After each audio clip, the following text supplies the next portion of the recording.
तो forensic laboratory वो police का प्रोजेक्ट नहीं है, वो तो सूबाई हुकूमत का प्रोजेक्ट है। लेकिन है पुलिस के साथ साथ? नहीं, उसका हमारे साथ नहीं, वो होम डिपार्टमेंट के साथ है। लेकिन मुझे उसका ये पता है कि वो 9.6 बिलियन का प्रोजेक्ट है, उसकी उन्होंने लैंड एक्विजिशन की हुई है, लेकिन उसके बाद अभी उस पर कुछ हो नहीं सका। अभी पिछली मीटिंग में भी ये डिस्कशन हुई थी।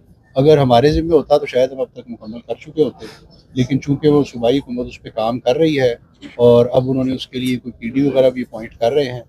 उम्मीद हमारी ये है कि वो जितनी जल्दी करें हमें उसका फ़ायदा है, क्योंकि हमारे लिए भी ये बड़ी परेशानी की बात है कि हमें अपने सैंपल बड़ी दूर भिजवाने पड़ते हैं, लाहौर जाते हैं।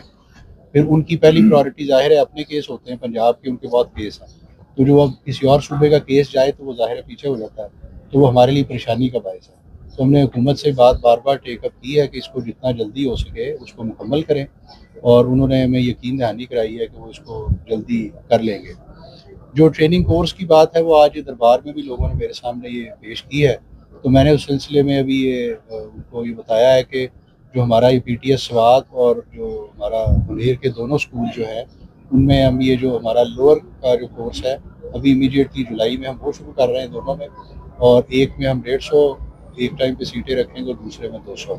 तो उससे ही होगा कि जो यहाँ मालाकंड डिवीजन में लोगों को ट्रेनिंग का जो मसला पैदा हो रहा था उसकी वजह से प्रमोशन नहीं होती, तो वो जो हमारी मसला है वो दूर हो जाएगा, और उसके बाद अगले स्टेप में हम इंशाल्लाह इसमें अपर कोर्स को भी लेकर आएंगे। जो पुलिस एजुकेटर्स का हमारा जो पुलिस पब्लिक स्कूल है वो RPO साहब को सर्वे करके देख लें, अगर कोई जगह हमारे पास अच्छी अवेलेबल हो और ऐसी जगह हो जो लोगों के लिए भी सहूलत हो, तो वो हम इंशाल्लाह स्कूल उसको बना देंगे। हम वेलफेयर में से आपको उसमें से फंडिंग करेंगे, आप स्कूल बनाएं, वो हम इंशाल्लाह उसके सर्वे करवा के स्कूल जल्दी बनवा देंगे।